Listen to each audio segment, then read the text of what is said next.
अनंत भक्ति चैनल में आप सभी का स्वागत है।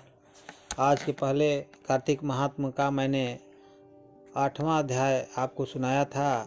आज मैं कार्तिक महात्म्य का 9वां अध्याय सुनाने जा रहा हूँ। कार्तिक स्नान और व्रत की विधि एवं उसका महत्व जानने के बाद सभी ऋषियों ने श्री सूत जी से पूछा, महाराज कृपा कर यह बताएं कि कार्तिक मास के व्रत का उद्यापन किस प्रकार किया जाता है, उसकी विधि क्या है। यह प्रश्न सुनकर श्री सूत जी बोले, हे मुनीश्वरों, राजा पृथु ने भी नारद जी से यही प्रश्न किया था। तब नारद जी ने जो कुछ महाराज पृथु को बताया वही मैं आपको बताता हूँ। नारद जी ने कहा कि हे राजन, कार्तिक व्रत करने वाले को कार्तिक शुक्ल पक्ष की चतुर्दशी को व्रत पूरा करके विष्णु भगवान की प्रसन्नता के लिए एक सुंदर मंडप बनाना चाहिए।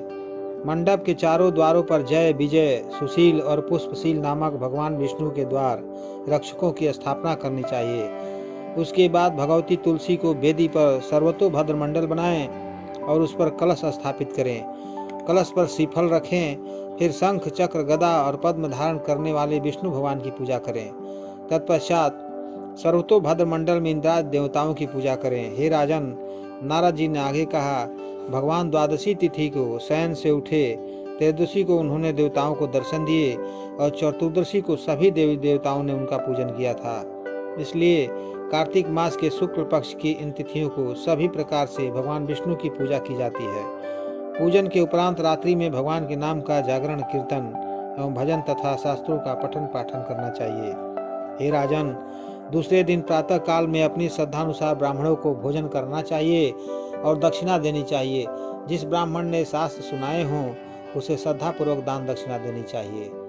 सूत जी कहते हैं, हे ऋषिगणों, कार्तिक व्रत का उद्यापन करते हुए तुलसी के मूल में शालिग्राम की पूजा करें। नर्मदा और गंगा के तट पर रहने के बराबर फल तुलसी के साथ रहने का मिलता है।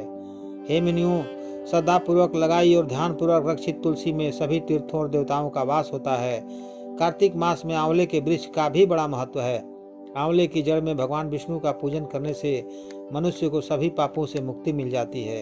हे ऋषिगणों, जो श्रद्धालु व्रत उद्यापन करते समय 21 ब्राह्मणों को उनकी पत्नियों सहित आमंत्रित करते हैं और पूजन सेवा आदि कर श्रद्धा भक्त से उनका आशीर्वाद लेते हैं, उनकी संतति में वृद्धि होती है और मोक्ष प्राप्त होता है। हे ऋषियों, जिस प्रकार भगवान विष्णु का गुणगान करना, उनकी महत्ता बताना कठिन है, उसी प्रकार तुलसी और आंवले की पूजा की महत्ता बताना भी अत्यंत दुष्कर है। हे ऋषिगणों, यह वृत्तांत सभी पापों का नाश करने वाला है। इसी के साथ आज का 9वां अध्याय यहीं पे समाप्त होता है। जय श्री कृष्ण।